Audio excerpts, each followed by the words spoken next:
I'ma get it.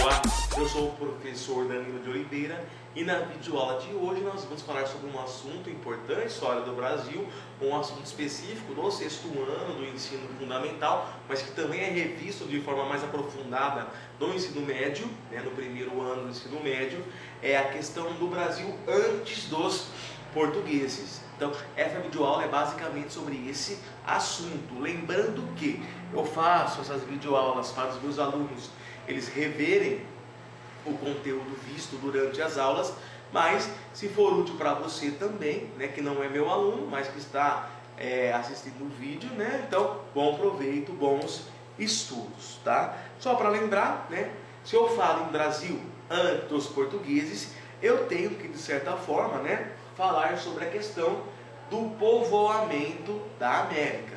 Então, tradicionalmente, né, pela teoria Clovis, afirmavam que os primeiros habitantes da América teriam chegado mais ou menos há 12 mil anos atrás, lá pelo Estreito de Bering, né, divisão ali, aquela passagem entre a Ásia e o continente americano. Só que nos últimos anos, né, nas últimas décadas, várias pesquisas começaram a criticar essa ideia ou parte dessa ideia, principalmente em relação às datas, né? Por quê?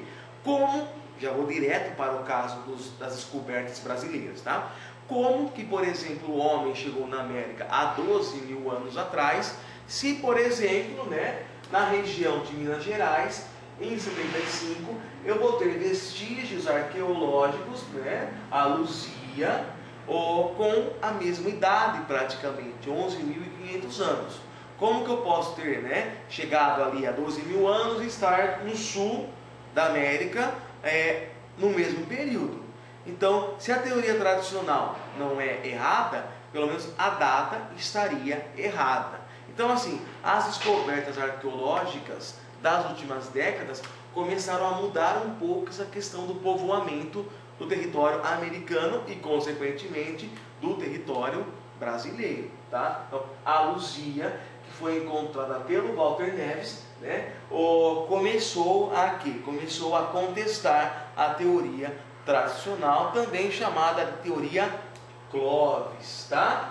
Outra descoberta importante, né, foi realizada pela jauense Niede Guidon, né, que vai descobrir lá no Piauí, no sítio da Pedra Furada, né, percebam, vai descobrir o que? Vestígios humanos, segundo ela, né, aproximadamente com mais de 40 mil anos de idade.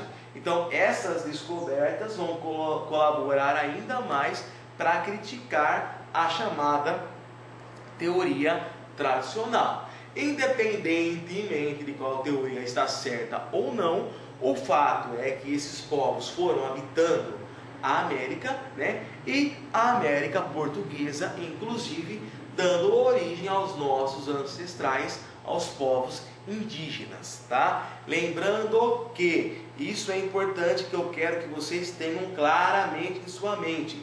Quando eu uso a expressão índio, né, geralmente eu lembro desse índio aqui, que vivia o quê? Ou seminu, com o corpo pintado, no meio da maca, morando em ópera, fazendo e assim por diante, tá? Isso é índio? É, mas é um índio tipicamente brasileiro, né? Na América como um todo, eu tive outras civilizações indígenas completamente diferentes, né, da civilização brasileira. Mas a civilização indígena brasileira foi aquela que deu origem, né, ao nosso país. Então, eu tenho que estudar como que era minimamente as suas características, e esse é um dos objetivos da nossa videoaula de hoje, tá? Então, os nativos brasileiros, eles eram diferentes, por exemplo, na América, exemplo, os maias, os astecas, eles eram diferentes, eles eram menos evoluídos tecnicamente, isso é verdade, tá?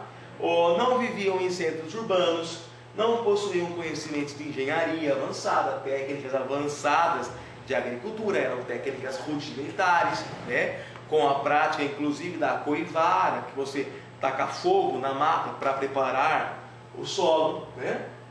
Os primeiros relatos sobre os nossos índios vieram a partir da carta de Pero Vaz de Caminha, né? E ao contrário de que muitas pessoas pensam, isso é importante eu frisar também, quando eu falo em índio brasileiro, né, não são todos iguais.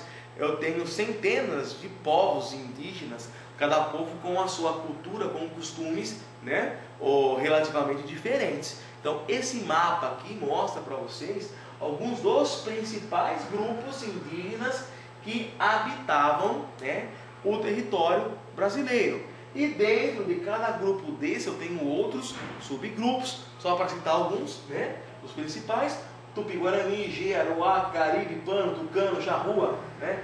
Ou então era uma infinidade muito grande, uma grande diversidade de povos indígenas que habitavam o Brasil quando os portugueses chegaram aqui no ano de 1500, lembrando que, né, antes do Cabral, chegou aqui o Pachequinho, né, em 1498, para reconhecer o nosso território. Não sabiam disso? Procurem saber sobre Pacheco, né, que veio antes do Cabral em 1498. Muita gente ainda não sabe sobre essa informação, tá?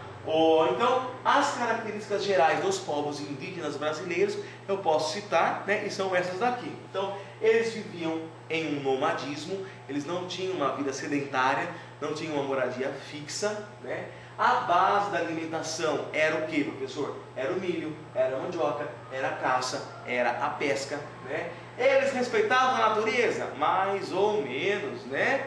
Ou praticavam a coivara, esgotavam uma região e iam para outra. Então, essa questão de que o índio respeita a natureza, ela é um pouco contestada por alguns, tá? A economia era baseada na subsistência, eles produziam apenas aquilo que eles precisavam para poder sobreviver. E, socialmente falando, existia uma divisão do trabalho. Então, as mulheres tinham as suas tarefas específicas, como cuidar da casa, das crianças, preparar as bebidas, a farinha. E os homens também tinham a sua função social já pré-determinada, né? Por exemplo, derrubar a mata, preparar a terra, fabricar canoas e assim por diante. E as crianças, nesse contexto social, eles eram aprendizes das tarefas masculinas e aprendizes das tarefas femininas. Viviam, de modo geral, em aldeias, né? Explorando a região natural em seu redor. Socialmente falando, eu vou ter dois grandes nomes de destaque nas aldeias, que era o cacique, né, que exercia a chefia, e o pajé, que era o curandeiro, né? Os alunos brincam comigo, o pajé era o macumbeiro, mais ou menos, né? Então, muitas vezes, os índios temiam mais o pajé pelos seus poderes mágicos do que até mesmo o próprio cacique. Mas, sem dúvida alguma, esses eram os dois grandes nomes, né, de destaque dentro da sociedade indígena brasileira. Certo, pessoal? Tá? Os índios, né, foram bastante explorados. Os índios, eles tiveram assim, a sua vida bastante modificada com a introdução, né, dos costumes europeus. Os europeus tentaram mudar a forma de pensar do índio, tentaram mudar a religião do índio, né? Mataram índios. Muitos índios morreram de doenças trazidas pelos portugueses, né? Os portugueses exploraram a mão de obra, principalmente nesse período chamado pré-colonial, de 1500 até 1530, que o Brasil já havia chegado, né? Portugal já havia chegado ao Brasil, mas não estava explorando de fato, né? Então, nessa época aqui, o principal produto que era explorado pelos portugueses era a questão do pau-brasil. E quem os portugueses usavam para explorar o pau-brasil? Usavam o trabalho do índio, né? Muitas vezes através daquele escambo, que era o quê? O índio, coitadinho, trabalhava lá o dia inteiro, né, para cortar a madeira, para transportar a madeira para os navios. Em troca, ele ganhava um objeto sem valor para os portugueses, né? Ganhava um espelhinho, ganhava alguma outra coisa sem valor financeiro muito significativo, né, para o português, mas que para o índio era um espanto, porque ele nunca havia visto aqueles objetos. O primeiro contato foi amistoso, mas depois, né, quando eles perceberam os interesses reais dos portugueses, os conflitos foram surgindo. Esse primeiro contato, né, aconteceu no litoral, evidentemente, né, e no Brasil, eu vou ter aqui, né, a primeira missa realizada nessa época, né, na praia da Coroa Vermelha, realizada pelo Frei Henrique de Coimbra, tá? Que marca também o início da exploração, né, da mão de obra indígena e do contato do índio com o europeu. Tá?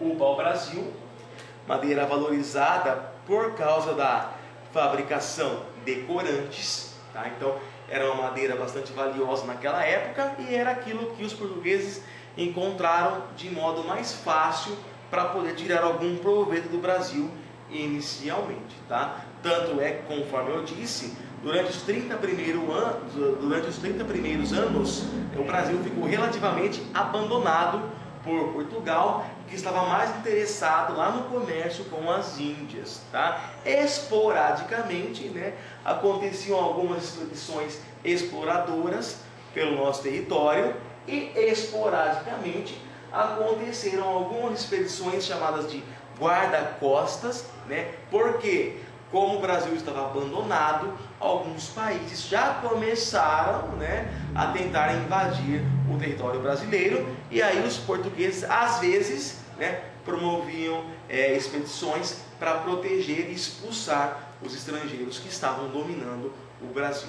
Mas de modo geral, tá? De modo geral, os primeiros anos da sociedade brasileira colonial, pré-colonial, né, foi marcada por abandono, pela exploração apenas do pau-brasil e pelo contato inicial entre o povo nativo, né, no caso os índios, que possuíam uma cultura bem diferente da cultura portuguesa, tá bom? Então eu espero que a videoaula tenha sido útil, né? Falei sobre a questão do povoamento da América, do povoamento do Brasil, os povos que formaram o Brasil, os diferentes povos indígenas, os costumes dos índios brasileiros, que eram diferentes dos costumes e da vida dos índios, por exemplo, da América Central, tá? Comentei sobre a exploração inicial da mão de obra dos índios, né? A exploração do pau-brasil e algumas expedições de exploração e de proteção que os portugueses fizeram nos primeiros anos, já após a chegada de Cabral em 1500. Tudo bem? Se alguém tiver alguma dúvida, pode mandar um e-mail, né? prof.danilodeoliveira@gmail.com. Vou responder as suas dúvidas com o maior prazer. Tudo bem? Muito obrigado e até uma próxima videoaula, se Deus quiser. Um grande abraço para vocês.